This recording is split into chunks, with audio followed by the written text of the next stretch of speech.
Hello and welcome. My name is Matt Schaefer. I am the Chief Marketing Director here at Sempervirens Fund. Thank you for joining Under the Redwoods, where we explore the beauty, history, science, and benefits of redwood forests. We want to thank Sharp Investments for their sponsorship of this year's Under the Redwoods series. This is our sixth season of Under the Redwoods, and last month we launched a four-part elemental series exploring redwoods and their ecological relationship with air, land, water, and fire. And this week we're taking a close look at redwoods and their relationship with the land, from the roots to the soil, to the fungal networks underground, to flooding, fire, and drought, and the flora and fauna that live and thrive with redwoods. So I invite you to join me in welcoming Sempervirens Fund's Director of Land Stewardship, David Cowman. David is a California registered professional forester with a decade of experience in natural resource management in the Santa Cruz Mountains at the San Mateo Resource Conservation District and the Santa Cruz District of California State Parks. At Sempervirens Fund, David leads our land stewardship program, overseeing restoration and management across Sempervirens properties and conservation easements. David, welcome. Yeah, thank you for that, Matt. Happy to be here. I will see if I can share my screen as seamlessly as I hope to.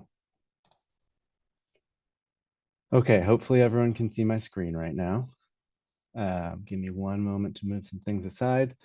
Yeah, everyone, like Matt said, my name is David Cowman, and I'm the new Director of Stewardship for Sempervirens Fund. As he said, I'm also a California registered professional forester.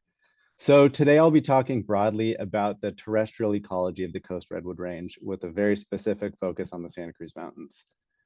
So although I know the impulse when you walk into a redwood forest is to look up, as this kind of cover photo implies, today I will be encouraging everyone, including myself, to look down and pay attention to what's going on the ground. So I don't usually start presentations by talking about myself, but because this is my first presentation on behalf of Sempervirens Fund, I think it's important to discuss some of my background and specifically how that background frames my discussion today.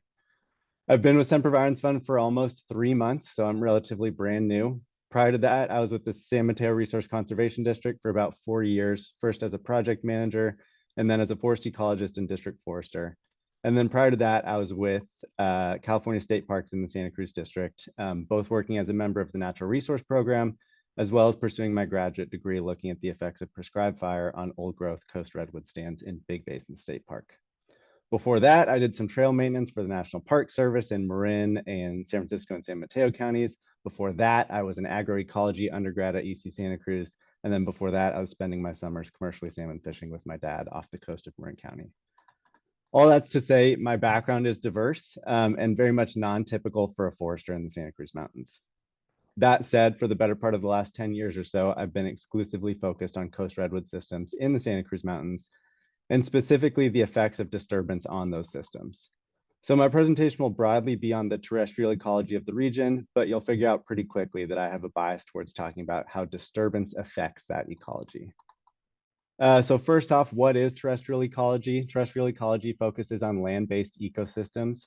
So essentially how living organisms such as plants, animals, microbes, fungi, etc., interact with the land and its non-living components, namely soil, as well as all the other non-living factors that influence the ecology of a system. Next, what is disturbance? I'll be talking about disturbance quite a lot. Disturbance as it relates to ecology refers to an event or a process that disrupts the structure or function of an ecosystem, community, or population.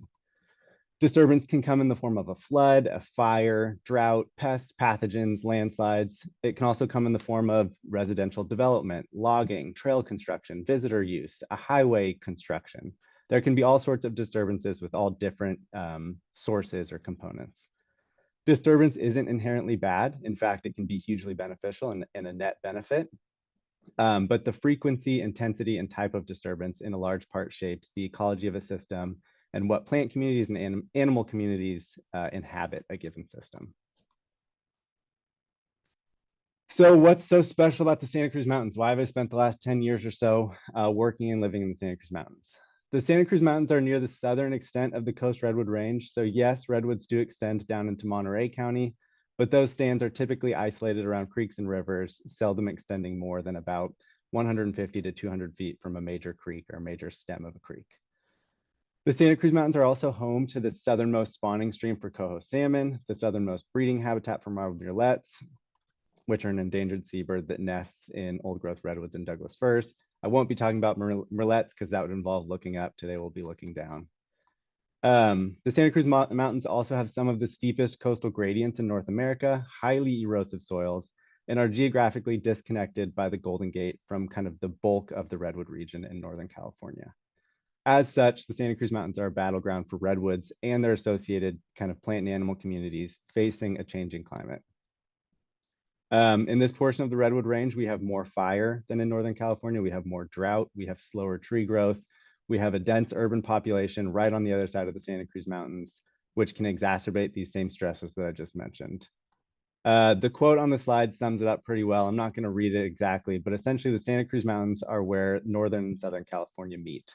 So we have a lot of the plant communities and the wildlife of Northern California, but we also have a lot of the climate of Southern California. So for some basics, what are the key terrestrial factors that affect redwoods and redwood ecosystems? Redwoods like deep, well-drained soil, typically loam soils, so a nice balance of sand, silt, and clay, which are the different textures that soil particles can be. This soil type is typically rich with organic matter like decomposing leaves and twigs, and as such has typically a high moisture content, which redwoods rely on.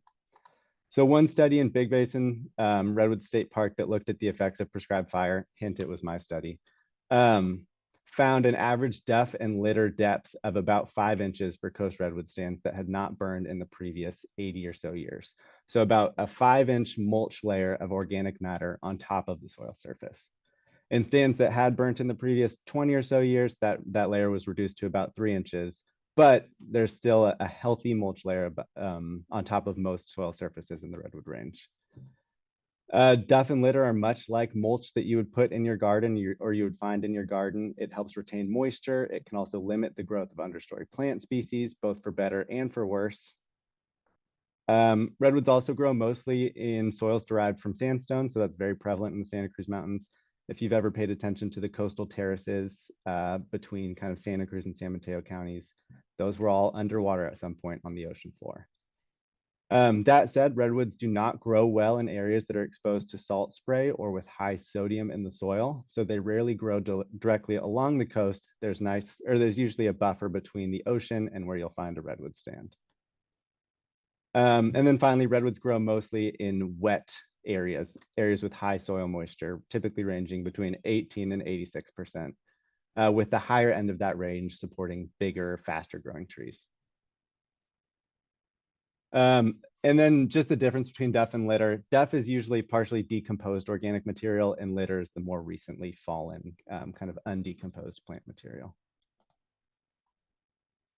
So redwoods are obviously renowned for their wide and interconnected root system. Despite being the tallest tree species in the world, redwoods have relatively shallow root systems, typically about 10 to 13 feet in depth with no obvious taproot. So there's no root that is heading straight down into the soil, serving as kind of an anchor for these large 200 to 300 foot tall trees. Instead, redwoods extend horizontally between about 60 or 80 feet, intertwining with their neighbors to create a structurally sound kind of root mat or root wad that can help individual trees withstand high winds, storms, landslides, and every other disturbance that the world can throw at the redwood forest. This same root system also allows redwood trees to have an evolutionary advantage over some other taller growing species. I'll talk more about that in a couple slides. And as is the case with many forest plant species, redwoods also have a mutualistic relationship with fungal communities. So in this relationship, fungi, mycorrhizal fungi, combine their mycelium with redwood roots, which allow carbohydrates produced by the tree to help feed the fungi and allow the fungi to help the tree roots uptake nutrients and moisture. That said, there are countless ways in which redwoods and the redwood forest interact with fungal communities. Also, to be fully transparent and honest, the field of mycology is generally under-researched in the redwood range, and it's rapidly changing, and I am by no means a mycologist or a fungal expert. That said, I do have some base knowledge on it. As I mentioned before, redwood roots form a mutualistic relationship with arbuscular mycorrhizal fungi, to be specific. This relationship, like I said, allows redwood roots to better uptake key nutrients like phosphorus, sulfur, nitrogen, micronutrients, and moisture. And in exchange, the fungi feed off the carbohydrates from the photosynthesis from the tree.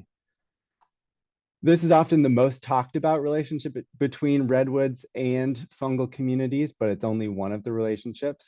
Fungi are also a key driver of decomposition and general nutrient availability in the redwood range, and they help develop some of the key habitat features in an old growth redwood forest, most notably basal hollows or goose pens, or those big kind of caverns or caves that you'll see at the base of an old growth redwood tree. Basal hollows are typically associated with fires, but in reality, fires are just one piece of the puzzle or the process that creates them. Fires will cause the initial damage to the tree, and then fungi will colonize that damage. That damaged tissue, they will cause rot, and then in the next subsequent fire, that rotted kind of punky wood will be more likely to burn, and that cycle will just continue. So the prevalence of goose pens or basal hollows on an old growth coast redwood tree is an indication of that cycle being repeated over several hundred to 1,000 years, with each subsequent fire and each subsequent rot deepening that basal hollow until the tree eventually actually falls down. Wind throw or trees falling over is actually the most prevalent natural cause of mortality or death amongst old growth redwoods. And then once the tree does fall over, it begins to decompose, again, accelerated by fungi, and the nutrients from that fallen tree help enrich the soil beneath and around the redwood, helping to feed the next cohort of plants, or the next cohort of redwoods and associated understory species, as well as provide key moisture for the system, provide habitat for salamanders and newts and amphibians. So although the redwood tree has succumbed to fire and fungal communities, it then goes back into replenishing the system beneath it. This leads me to one of the more unique features of redwoods and their root systems, the ability to resprout. So redwoods are able to reproduce both by direct seeding, so a seed hitting the soil surface, getting covered up, getting wet, and then growing into a tree, as well as resprouting. So the tree kind of getting cut down or falling over and then resprouting from the base. That phenomenon, the latter, is a unique feature amongst tree species and even more unique amongst conifer tree species in particular, meaning that very few conifers or cone-bearing trees like redwoods and Douglas firs and pines, most of them do not have the ability to resprout in the same manner that redwood trees do. So when a redwood tree is damaged, whether it's cut down or whether it falls over, it has the ability to resprout via almost any point on the tree. Although resprouting from the actual root system is rare, they typically resprout from the root collar, so right above the soil surface, or from the bole or the trunk of the tree. This creates what many people refer to as a fairy ring in the redwood forest, or a ring of sprouted redwood trees around the original cut stump. Like I mentioned, redwoods can also resprout from branches or the boles of a tree. This is often very common following a fire. So if you've been into Big Basin Redwood State Park recently and you see all the trees that look kind of like pipe cleaners, that's that phenomenon playing out. So typically about 4 to 5 of these basal resprouts will develop into mature trees over several decades after the original tree is cut down or falls over. So although hundreds of sprouts will resprout immediately after the tree falls over, they will naturally thin themselves out over 60 to 80 years, depending on the availability of sunlight, nutrients, the individual genetic fitness of the sprouts, as well as continued disturbance and other external factors. So this photo on the right side of my screen, this is actually in a local county park in San Mateo County. There are about 6 old growth redwood tree stumps in the photos and about 65 second growth trees that have developed over the last 80 or so years.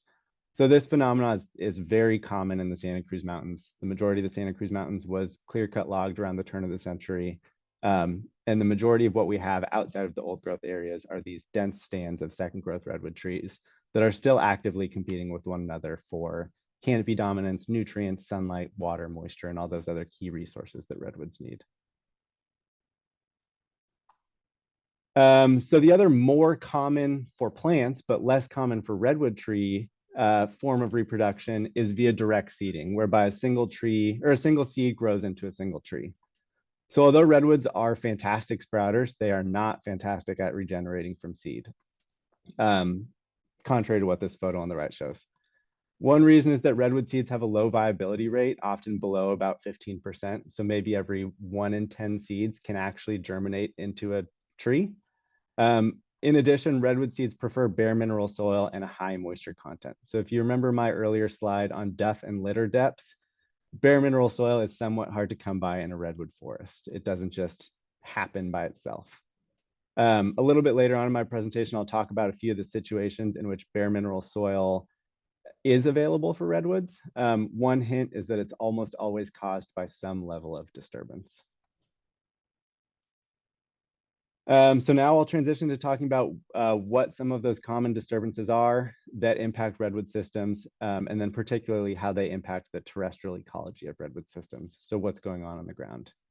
Disturbances, like I said, can be natural or human derived or some combination of the two. Natural disturbances are landslides, wind throw, so again, just individual or groups of trees blowing over, fire, drought, and pests and pathogens. And obviously, many of these can also be caused by humans or exacerbated by humans. Alternatively, there are some disturbances that are 100% human derived. These could be development, road and trail construction, or logging. So like I said earlier, disturbance can be both beneficial and detrimental, but what it comes down to is the type of disturbance, the frequency of that disturbance, so how often is it happening, as well as the intensity of the disturbance. So is it a high intensity fire, a low intensity fire? Is it a single track hiking trail, or is it a 4-lane wide highway? So all those factors come into play when you're talking about disturbance and how it will shape the systems. Take fire, for example. I won't focus too much on fire here because I believe another presenter in the next month or two will be covering fire in redwoods pretty extensively.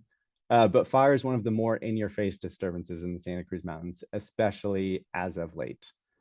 Plant communities throughout California have developed with fire on the landscape, so they have a host of adaptations to dealing with fire. But the type of fire, so high, medium, or low intensity, the seasonality of that fire, so if it's happening in the spring, summer, fall, or winter, and the frequency of that fire influence plant community response and plant community composition. So if you have areas that are burning every 1 or 2 years, they will have different plant community compositions than areas that are burning every 60 to 80 years. And then even adjacent plant communities in the Santa Cruz Mountains will rely on drastically different fire regimes in order to thrive. So for example, knobcone pine forests, they rely on infrequent high intensity stand replacing fires to regenerate. So you'll have a big stand of mature knobcone pine trees. They will burn every 60 or so years, and then a new cohort of seedlings will come up afterwards. Alternatively, California black oak, which you can find at the top of the Santa Cruz Mountains, requires frequent low intensity fire or some other sort of disturbance every 2 to 10 years in order to persist. So California black oaks are constantly competing with their faster growing neighbors, namely Douglas fir trees, for sunlight, canopy dominance, moisture, and they need fire regularly in order to maintain that dominance over the faster growing species. Coast redwoods fall somewhere in the middle. Redwoods are not considered fire dependent species, so they don't need fire in order to reproduce or survive, although they have a host of adaptations to dealing with fire. So one of those that we've already discussed is the ability to resprout vegetatively, but they also have a thick, corky bark that helps insulate the living portion of the tree from fire. They have a high canopy, which prevents fire from the soil surface extending into the canopy of the tree, and a few other adaptations. So focusing a little bit more on the impacts of fire to terrestrial systems, the intensity of the fire itself can actually have drastically different impacts on both redwoods, as well as the soil microbiome around redwoods and the understory plant species that redwoods inhabit. That thick, wet layer of decomposing organic matter, or duff and litter, that I've described a couple times so far, can help actually insulate plant root systems and fungal communities from the effects of low intensity fire. So essentially the fire will burn that top layer of organic matter, but the area that is still moist and wet will protect the roots in the fungal communities from fire. That's in a low intensity fire situation. However, in a high intensity fire scenario, like the photo at the bottom of the screen right here, much of the organic content of the soil will actually burn and consume during the fire. So resulting in a temporary loss of fungal communities, bacteria, and then the below ground root systems of the plants that were there before. In certain settings, this can actually be beneficial because it creates bare mineral soil for some native species to propagate and reproduce by seed. But this can also negatively impact native recruitment as well. Because it can burn beneficial fungi, it can burn the native seed bank, and it can prevent native shrubs and other perennial plants from regenerating as quickly as they would in other fire scenarios. Alternatively, the fire at the top of the photo right here is a low intensity prescribed burn. This type of fire burns cooler and slower, so much so that the moisture in the California blackberry, so the live fuel moisture, the moisture that's just in the plant as it's living, actually prevented the plant from catching fire and consuming. So there can be huge variability in fire intensity, fire severity, and then the subsequent response of plant communities to that intensity. Shifting gears to a slightly different disturbance event, I'll talk a bit about floods. It seems like with changing weather patterns, floods are becoming more of a threat in the Santa Cruz Mountains. However, based on evolutionary adaptations, floods don't seem to be new for coast redwoods. So one of the additional unique features of the Santa Cruz Mountains is that we have relatively small watersheds characterized by steep valleys and river systems. Whereas in the northern portion of the Redwood Range, there are large, flat watersheds with flat valleys and big alluvial floodplains that create ideal habitat for coast redwoods. However, these alluvial floodplains, as the name implies, will routinely flood. As with fire, redwoods have a mechanism based on their root system to cope with that routine flooding. So redwoods often grow in flood-prone areas. Ecologists and foresters like to say they like to, quote, have their feet in the water. It just means they like a high soil moisture content. They like to be near creeks and rivers and streams. In order to cope with that flooding, immediately after a flood, redwood trees will grow their existing roots upward into recently deposited sediment. So if there's a big flood and the base of a redwood tree is covered in newly deposited sediment, the redwood tree roots will actually migrate up the soil column into that new sediment layer. And a second root system will then develop from those adventitious buds on the trunk of the tree. And the newly buried old root system will die back. So the entire root system of the redwoods will migrate up with this new soil layer. Flooding can also destabilize redwood root systems and cause the trees to lean. To counter that lean, redwoods will increase their wood production on the vulnerable side, so the side that is more prone to falling or losing grip with the soil, creating more of a supporting buttress. So if you see a redwood tree that has a big swing in it or a big bend in it, that's usually an indication of some sort of geologic instability and the tree compensating to that instability. These adaptations make it so that redwoods can often be the only tree species that persists in these flood-prone areas, creating pure stands of redwoods. This is more prevalent in Northern California than it is down here in the Santa Cruz Mountains, but there are a few situations, typically in the San Lorenzo Valley area, where this can be observed. This brings me to my last, quote, natural disturbance event that I'll be talking about today, which is landslides. As I've mentioned, soil in the Santa Cruz Mountains are highly erosive and prone to landslides. So the immediate effects of landslides are what you would most logically think they are. They cause trees to fall over. They can deposit sediment into creeks and rivers. This can impact salmon and trout and spawning habitat downstream. However, the other effect of landslides that is one of the few natural events that can expose bare mineral soil in the redwood range. So like I've reiterated a few times, there's not a lot of bare mineral soil in a redwood forest. Redwood seeds prefer bare mineral soil in order to germinate, and redwoods more typically reproduce via resprouting. So there's not a ton of bare mineral soil and there's not a ton of redwood direct seeding. Oftentimes, one of the key indicators of an old landslide area in the Santa Cruz Mountains is that you'll find stands of seeded in redwood trees that are all the same size and all the same age. indicating that they germinated or they popped up all around the same time, oftentimes following a landslide. So the landslide will clear out the vegetation, it'll expose a whole bunch new bare mineral soil, and then that redwoods will take that as an opportunity to germinate, and you'll get a whole new cohort of seeded trees. It is one of the more subtle observations you can make in the Santa Cruz Mountains, but next time you're poking around in the forest and you see a bunch of redwood trees that are all relatively small and don't have any old stumps around them, indicating that they were harvested or logged at some point, then there's a good chance that you're sitting in a, or you're observing a seeded in old landslide area. Now, finally, onto the disturbance events that are not, quote, natural. The Santa Cruz Mountains, as with all of the Redwood Range, has a checkered past when it comes to historic clear-cut logging around the turn of the century and over the last 100 or so years. I won't go in depth into this era of forest management because it's talked about quite often. I think it's probably nothing new, but I will talk about some of the effects of this forest management that we are still dealing with as land managers today in 2025. Most notably, the hundreds, if not thousands of miles of logging roads and skid trails that crisscross the Santa Cruz Mountains and the entire Redwood Range that were not designed with the same level of forethought that current road construction is designed with. So they were designed to get into and out of forest to take trees. They were not designed to exist for another 100 years and with continued use. So although many of these roads are over 100 years old, they're often still in use today, either as fire roads, some of your favorite hiking trails in state parks, or as wildlife trails that are barely noticeable to the human eye. The issue with these roads is they were designed quickly and not for longevity in mind, so they will often cross water courses improperly. They were designed directly next to creeks or even in creek channels, or like the photo on the right, right about here, they don't have adequate drainage to get water off of the road surface. So they're still causing erosion to this day. Not having adequate drainage allows water to pick up speed and then causes erosion and sediment deposition further downstream.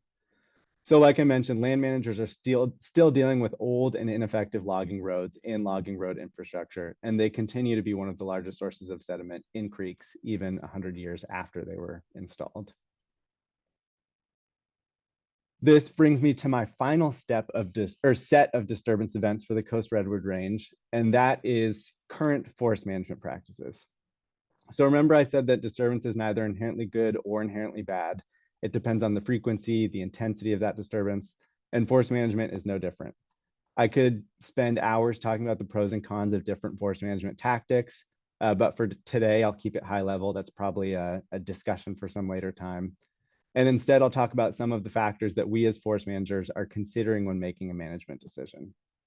So we're constantly grappling with plant communities that have different needs, balancing fuel reduction with ecological restoration, countless factors that go into our management decisions. Using just wood chips as an example or a case study, wood chips are often a byproduct of fuel reduction projects or forest restoration projects. So vegetation will be removed, it'll be turned into wood chips and then either hauled off site or broadcast back into the forest. Dispersing wood chips back into the forest allows those nutrients to reintegrate back into the soil, so ensuring that you're not losing any of those key soil nutrients. But at the same time, wood chips also create a mulch layer, which, similar to the duff and litter layer that I've talked about, can prevent native understory species from regrowing or from growing. For many perennial species like the California blackberry right here in this photo right here, it's no problem for them to punch through a thick mulch layer or a thick layer of wood chips. But some native annual species need bare mineral soil in order to persist and thrive. So you're battling the needs of one plant species versus another plant species and all these kind of host of other considerations. At the same time, wood chips are also can prevent colonization of non-native species as well, which is an obvious benefit. But with every decision that land managers make, there are countless pros and cons, even when it comes to the specific depth of that wood chip layer. So 6 inches of wood chips versus 2 inches of wood chips versus an inch of wood chip. All of those things factor into decisions that land managers are making. And even the do nothing approach comes with its negative consequences as well. The most obvious of which is a buildup of fuels and then the subsequent catastrophic fires that have been happening very frequently for the last 10 or 20 years that we see on the news all the time. But if we do nothing, there's also other downstream effects as well. We are actively losing native species that rely on disturbance for a competitive advantage. Those can be California black oaks that I mentioned previously that are losing the battle to Douglas fir trees, or it can be native perennial grasses that get choked out by coyote brush. There's a theory in ecology called the intermediate disturbance hypothesis, basically that too much disturbance negatively impacts biodiversity and too little disturbance also negatively impacts biodiversity. But somewhere in the middle is where biodiversity flourishes, like that sweet spot. This is oftentimes why you will find the highest biodiversity in areas found along hiking trails as opposed to deep in the forest or directly next to a highway, because the disturbance caused by a hiking trail is that sweet spot of a little bit of disturbance, but not too much. But the right amount of disturbance is where you'll see the redwood understory really flourish. So these are all redwood understory plants that I've found throughout the last 10 years or so in either heavily disturbed areas or recently disturbed areas, whether it be a heavy equipment storage area like this photo on the right that is just constantly getting tracked over by big 10,000-pound pieces of equipment, or whether it be the road cut next to a highway, which is where I found this trillium right here, or a recent prescribed burn area, which is where I found this plant as well. All these different disturbances have different associated responses by the understory plant community. And we as land managers are constantly grappling with the pros and cons of all of our decisions. I think that's all I have for you guys today. With that, I will hand it back over to Matt. Oh, thank you. We're not done with you yet, David. Yes, Thank you. yeah. That was really comprehensive. I really appreciated how you organized this and sort of took us on a journey of the understory. There's so much to explore in Redwood's relationship with the land. And I'm always fascinated with learning new things about redwoods, despite my opportunity to learn new things all the time. You talked about that 5-inch layer of duff on the forest floor, and I hadn't really considered that before. It's a lot of volume, and I've never thought about the utility of that duff. What does that duff do for redwoods? How does it help redwoods? Yeah, so the biggest, I mean, it's recycling nutrients constantly. So redwoods, although they're not a deciduous tree, like they're not a big oak that loses its leaves every winter. Redwoods do lose a certain proportion of their leaves every year. They're also constantly shedding limbs. They're constantly shedding twigs. Redwood trees are managing themselves and depositing plant material back onto the forest floor. So one component is the decomposition of that plant material and the recycling of those nutrients. Again, very similar to like mulch that you would put in a garden. And the other side of it is that mulch layer helps protect the root systems of redwoods and their kind of other associated understory species like California huckleberry, California blackberry. A lot of these perennial plant species, that moist layer of duff will help protect the roots, from kind of compaction from a trail or a road or heavy equipment, and then B, it retains moisture. So they have access to moisture year round, and then C, from fire. So if there is a low or moderate intensity fire, typically the top dry layer of duff will burn, but the moist layer underneath will stay wet, protecting the plants that are in that system, as well as some of the ground dwelling animals as well. That's fascinating. Thank you. And is it worth saying that the root systems for redwoods are rather shallow? Does that extra Yes. layer duff help as well? Yeah, root systems for redwoods are very shallow comparatively to the size of the trees. The duff and litter layer absolutely helps protect the root systems. Yeah. That said, redwood root systems are very resilient and they can deal with a lot of what is thrown at them, irregardless of the duff and litter layer. Well, that's what I was going to ask next. I think when you think about the acreage of wildfire, the CZU fire in 2020, I imagine that 5-inch layer of duff was gone. What does that do? How are redwoods responding to that loss of protection? Yeah, so a heavy duff layer or a heavy organic layer around the soil surface can be a benefit and a detriment. So the other way that you can look at the duff and litter layer is as a fuel source. So given high enough or dry enough conditions, high enough heat source, all that material also burns and can have kind of cascading effects on the soil microbial communities, fungal communities, and the root system itself. So it really depends on the intensity of the fire, either being a fuel or an insulation for the redwood roots. Um, in the case of the CZU fire, a big majority of the fire footprint burnt at a very high intensity and had subsequent high severity fire effects. Um, high severity fire, high intensity fire in the redwood range can negatively impact fungal communities. So it takes time for those fungal communities to rebuild post fire. It can also burn as plants like go through their natural life cycle. They put seed back into the soil, and that seed is often banked for some future disturbance or some future opportunity for that plant to grow. But if there's a high intensity fire, then a lot of that seed bank can also burn with the fire as well. So there's less of a receptive seed bank to flush back up post fire. Yeah. Alternatively, in a low intensity fire situation, well, actually, I have mentioned that. But yeah, so it's a give and take type thing. And by no means do you want only low intensity fire. Obviously, low intensity fire for the human aspect is much preferred over high intensity fire. But when you take a focus on the forest and its composition, you want occasional high intensity fire, typically in pockets, not kind of widespread over 85,000 acres. But you want high intensity fire, low intensity fire, moderate intensity fire. You want to create as much of a diverse setting or a diverse set of conditions as possible so that a diverse host of understory and wildlife can then respond to that. So with that diversity, with the pyrodiversity, you're also creating biodiversity. That's another fun catchphrase that fire folks like to talk about. Yeah, I caught that in one of your slides. I love that. That's a great way of thinking about it. And we, as you can imagine, we've talked a lot in the last several years about good fire and bad fire, something that I don't think we thought as often about. But it's good to be reminded about the importance of fire. Yep. I wanted to take a moment and just learn a little bit about you. How did you find yourself working with redwoods? That's a good question. I I can trace it back actually to one distinct event. In college, I took an internship with the Monterey Bay Salmon and Trout Project in the Swanton area of northern Santa Cruz County. And the hatchery, so I was working at a fish hatchery, it was dealing with a fungal outbreak amongst the fish, the steelhead and trout that were in the hatchery, that was directly caused by a fire in 2008 and 2009.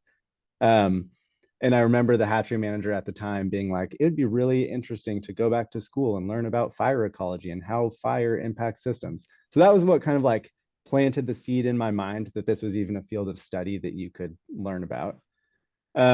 I also grew up in a redwood dominated area. So redwoods have been around me. Honestly, growing up, they were just commonplace. I didn't kind of appreciate them as much as I do now. Um, yeah, I went to UC Santa Cruz. I interned at the hatchery. Immediately afterwards, I was offered a job either pruning fruit trees for $12 an hour or doing trail maintenance in Muir Woods National Monument for $6.75 an hour.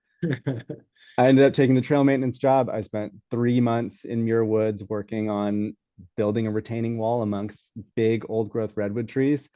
And that kind of like solidified in my mind that I wanted to stay in the forest, wanted to stay in the redwood forest, and specifically wanted to stay around old growth redwoods as much as possible. Yeah. Yeah, that's great. And you ended up as a forester. So forestry is something that has some interesting connotations. It's largely associated with cutting down trees for timber and wood products. Why forestry? Why does that matter to you, and why does it matter to conservation? Yeah, so there's somewhat of an antiquated idea that humans are separate from the natural world, that the natural world is some place that we should wall off, we can observe it from outside, but we're not the same. We do not interact with nature. Nature is a separate thing and we're different.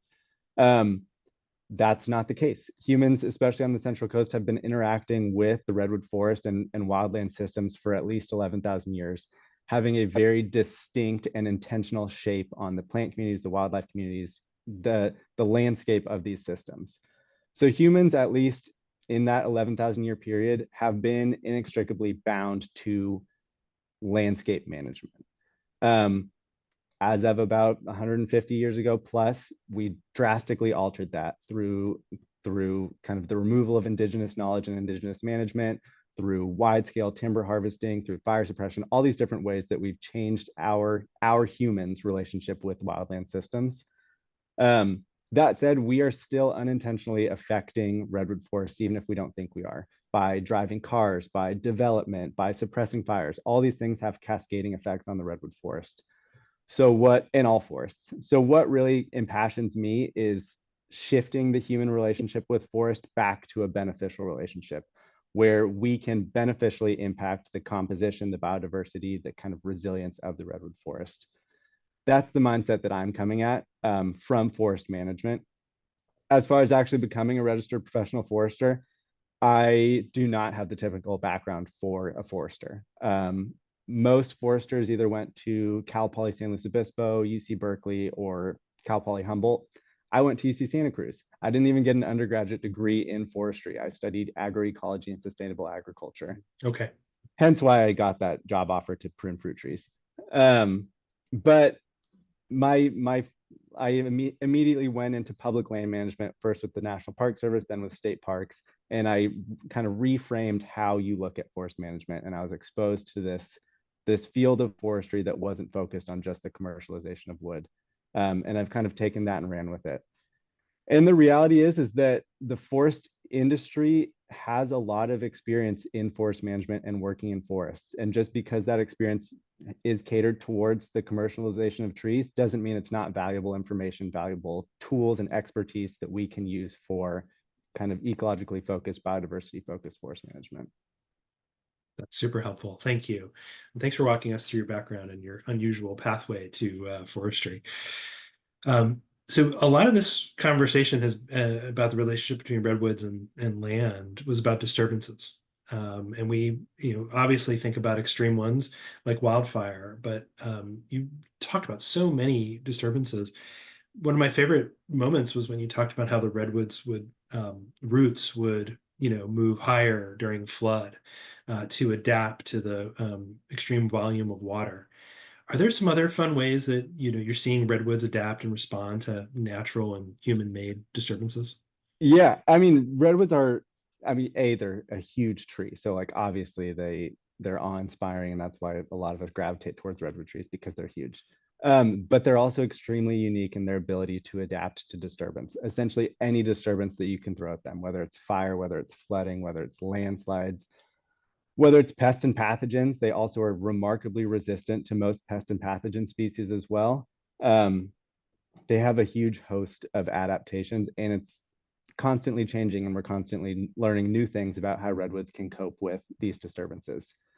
I think one of the more kind of unknown factors or potentially concerning factors is how all these disturbances compound with one another. So we know, like post CZU fire, we know that like the old growth redwood trees are still there. They look very different. They're not quite as tall. They don't have as quite of kind of widespreading, beautiful canopies and crown structures, but the tree itself as an organism is still there.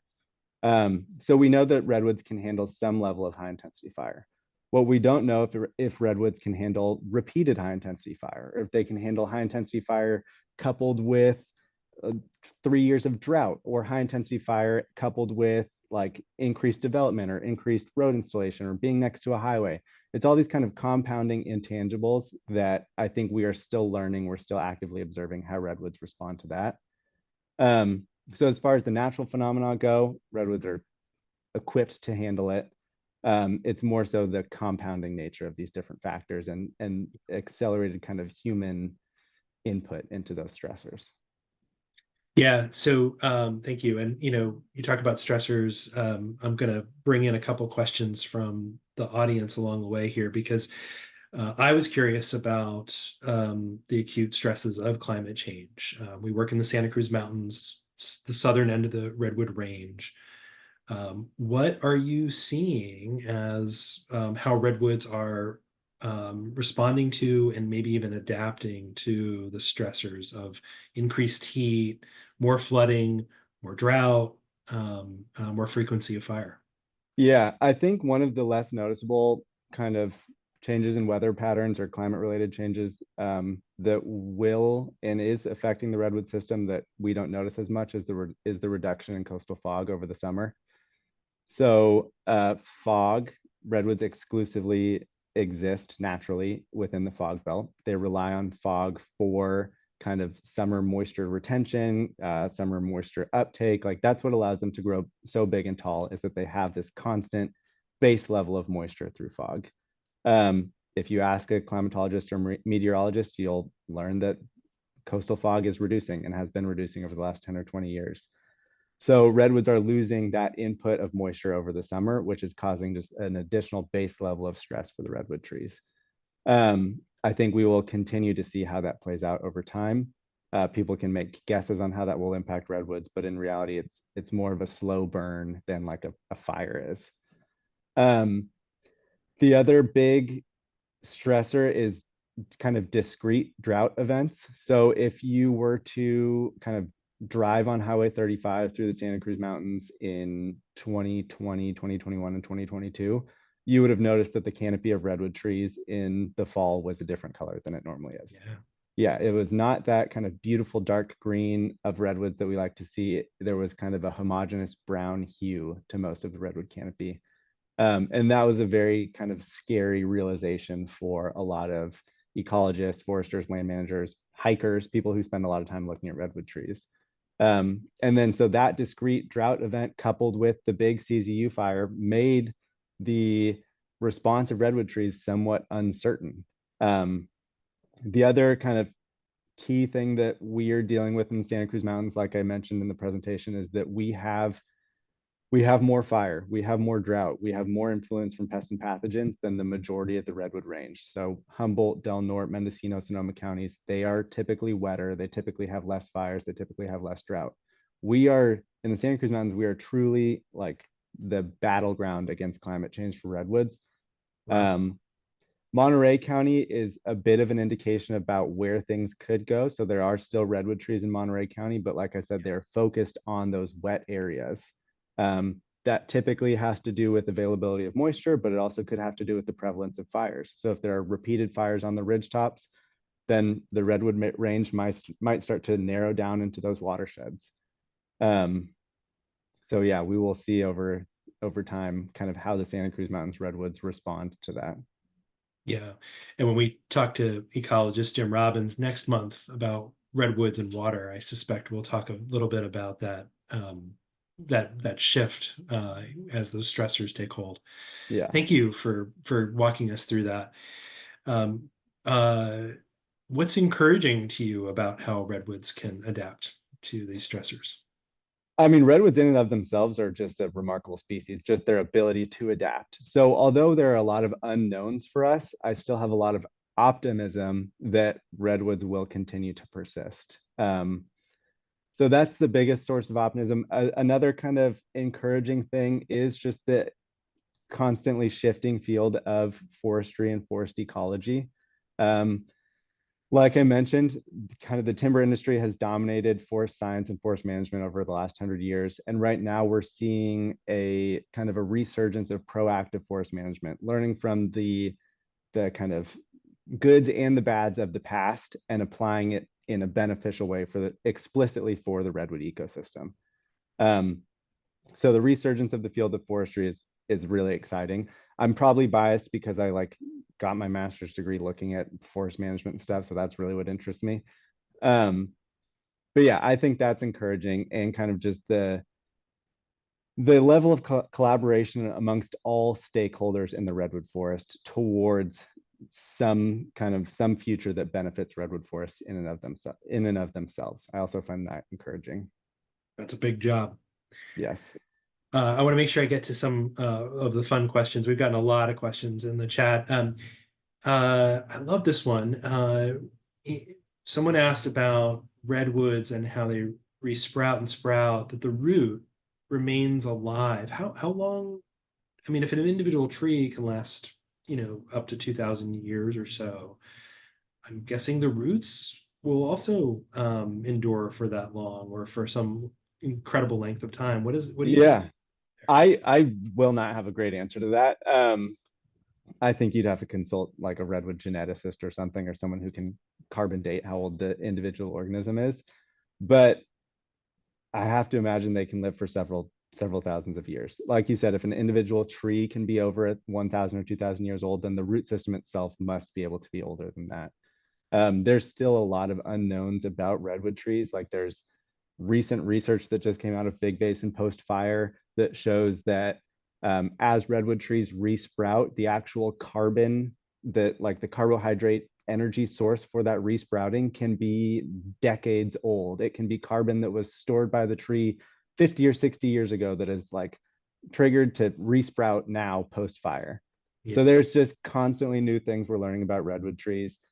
Additionally, the CZU fire was kind of unprecedented in the redwood range in the last 100 or 200 years. So I'm sure like high intensity widespread fires were common over the last 10,000 years that redwoods have existed, or beyond that. Yeah. But a high intensity, several tens of thousands acre fire in the redwood range is unique given the last 100 or so years. So we are constantly learning new things about how the redwood forest adapts or reacts to that level of fire. Amazing. We will have a geneticist on Under the Redwoods in May. Zane Moore is joining us, and he has some fascinating research on the genetics of redwoods. You mentioned carbon, and I learned recently that there's actually some good research on the relationship between redwoods and soil on carbon sequestration, which I hadn't really thought about. I always think of redwoods as climate champions because they sequester so much carbon. We had a question about mycelium layers and in wondering if there is a relationship between soils and mycelium layers in that sequestration cycle for carbon. Do you know anything about that? Yeah, I mean, I don't explicitly know anything about that, but I would have to imagine that there's a relationship in it. Like the mycelium layer helps redwood trees uptake nutrients, helps redwood trees uptake moisture. So in that sense, there's absolutely a relationship because they're enhancing the ability of that redwood tree to be healthy, to grow, to pack on more mass, to grow tall, to sequester carbon. So a healthy soil fungal community absolutely leads to a healthy above ground and below ground redwood tree. I would be the first to admit that I'm not an expert on soil fungal networks. It's another one of those fields that is kind of constantly changing, and we're reading new studies, learning new things basically every year, just about the ability of root systems and mycelial networks to transfer nutrients from tree to tree or send stress signals from tree to tree. If there's herbivory on one plant, then the stress signals are sent to a plant that's 50 feet away. If I were willing to go back to grad school ever, which I'm currently not, I think that would be a very fascinating field to get into because it's like kind of the forefront of redwood ecology currently. And it is literally a place where the revelations are underground. I mean, it would take some work to really understand what the mechanisms are for those things to happen. That's great. Exactly. And there's a lot of talk about like the ability of trees and mycelial networks and root systems to communicate with one Yeah. another. And in our mind, we think like communicate, okay, they're talking to one another. But sending stress signals and stress responses is a form of communication. If one tree is sending out a stress signal and the other tree is adapting based on that stress signal, that is communication. Yeah. And the soil is the conductor for Yes. those signals and those mycelium and other networks. You started off by talking about looking down and not up, but looking at the full breadth of the redwood from root to crown. There's a lot of different kind of disturbances that can happen, and can you talk a little bit about some animals and how they might adapt along with redwoods as redwoods adapt to disturbances? Yeah. I mean, the biggest one that comes to mind is the relationship between redwood trees and marbled murrelets. Marbled murrelets Mhm. are an endangered seabird about the size of a potato that nest in old growth redwood and Douglas fir trees, basically from Santa Cruz County up through the Pacific Northwest. But we are the southernmost breeding range. Marble murrelets rely on complex canopy structures. So that's why they like old growth trees, is that old growth trees have those big lateral branches. They have reiterated trunks. So reiterated trunks, basically, like if the top half of a tree experiences a lightning strike or fire or something and it breaks off, then the redwood will reiterate itself. It'll create a new canopy structure that it's more complex than a single leader with kind of homogeneous branches.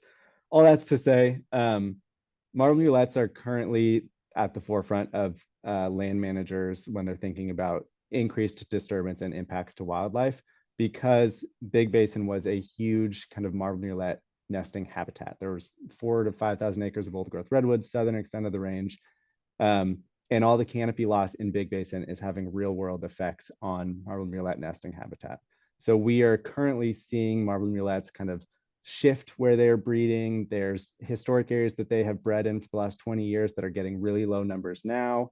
There are other areas that have not gotten a ton of high breeding numbers that are getting more. So we're watching kind of year after year how marble murrelets adapt to a big loss in habitat from the CZU fire. External from marble murrelets,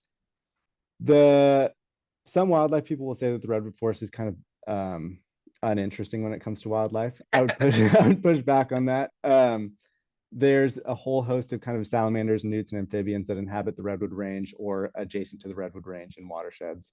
And they're also impacting with climate, or they're also reacting to climate change and disturbance. Most notably, like a lot of newts and amphibians rely on that deep duff and litter layer in order to stay moist in the summer months.